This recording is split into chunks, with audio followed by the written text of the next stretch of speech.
Welcome to Grappling Mechanics. We're going to look over the rear naked choke, taking the back.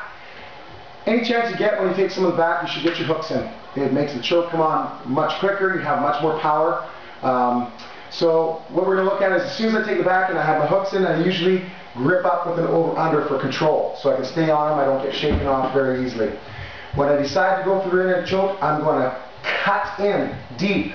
Quite often what I'll do in a fight is I'll start crawling up his shoulder and grabbing his clavicle so that I can get in really deep, okay?